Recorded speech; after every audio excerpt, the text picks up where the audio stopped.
Jeudi 20 août, moi salut les amis, bien content de nous ensemble pour nous poursuivre avec développement études d'école sabbat semaine.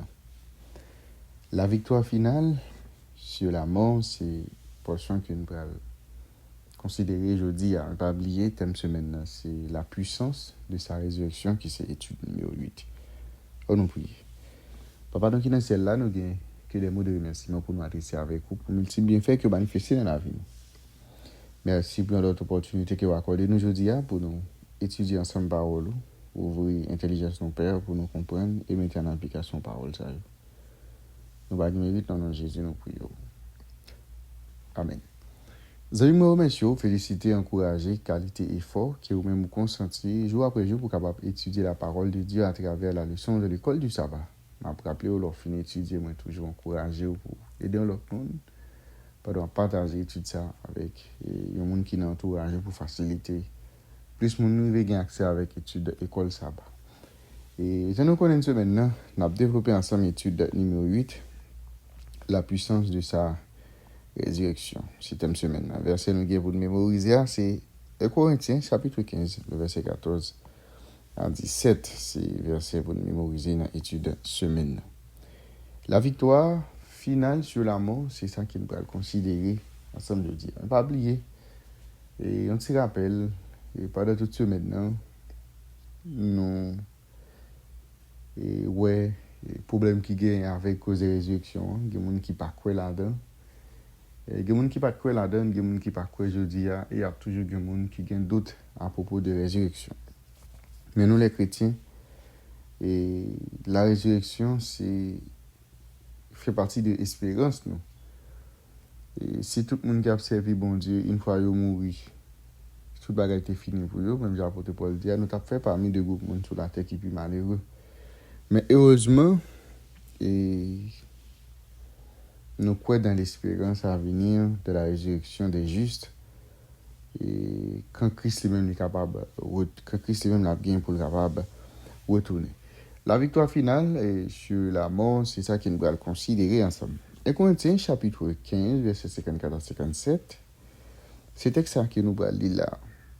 Qui ça, chapitre ça, ou bien verset ça va pour nous sur la victoire finale sous la mort. On a regardé ensemble. Lorsque ce corps corruptible aura revêtu l'incorruptibilité, et que ce corps mortel aura revêtu l'immortalité, alors s'accomplira la parole qui est écrite. La mort a été engloutie dans la victoire.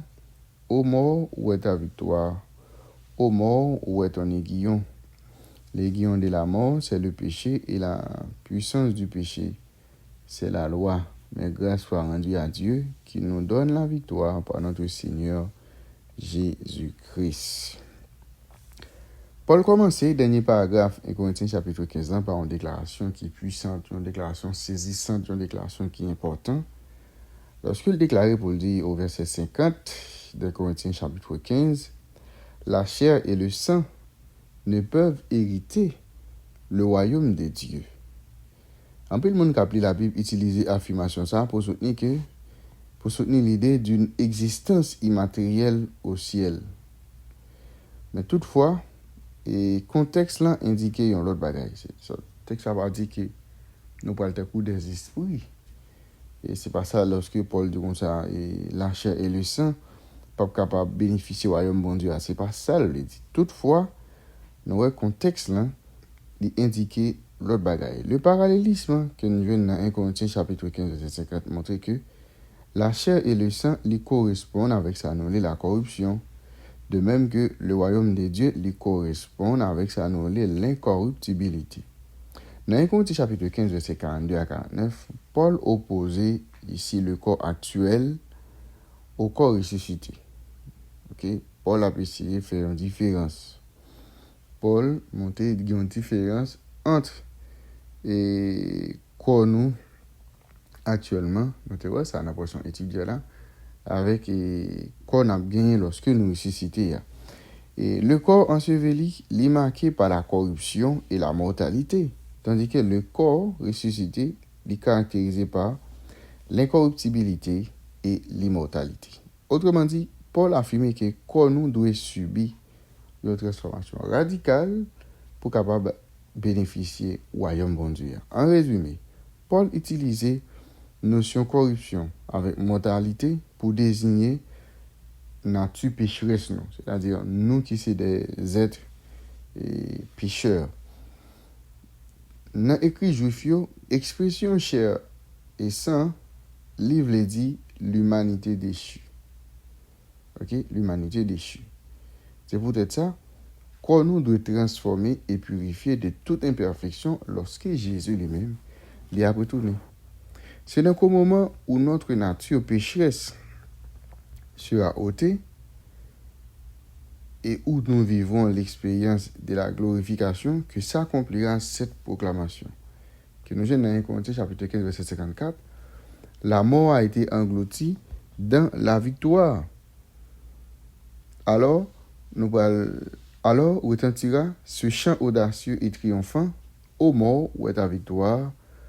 Au séjour des morts, ô mort, où est ta victoire? Ô mort, où est ton aiguillon? Au séjour des morts, où est ta victoire? Tout cela pourra le produire lors de la seconde venue de Christ.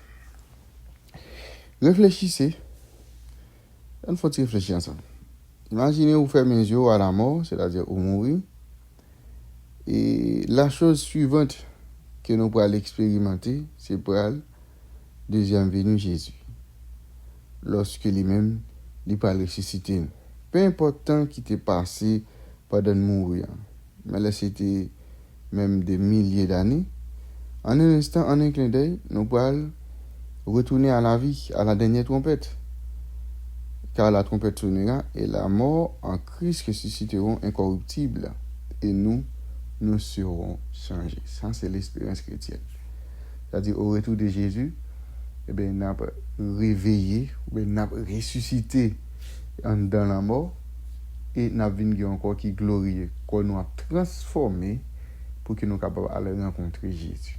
C'est-à-dire, ce n'est pas avec corps ça nous allons rencontrer Jésus, mais avec un corps qui est renouvelé, avec un corps qui est transformé, qui est purifié. C'est avec corps ça nous sommes capables ouais, Jésus. Qui n'a jamais regretté la rapidité avec laquelle la vie passe? De notre point de vue, c'est ainsi que la seconde venue de Jésus nous paraîtra, soudaine et immédiate. Peut-être notre première pensée sera-t-elle: Seigneur, ta venue a vraiment été rapide.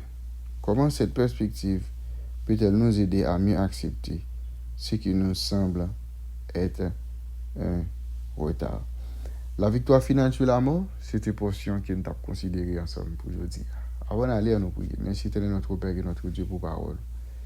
Et pour que chaque jour nous capables une foi dans la parole, qui nous fait plus confiance, et comme ça, pour que l'espérance que nous gagnons, que nous ne pas perdre, qui nous garde jusqu'au retour de Jésus. Nous allons mériter au Dieu dans nos Jésus, nous prions. Amen. Nous avons déjà bonne étude, bonne journée et à la prochaine.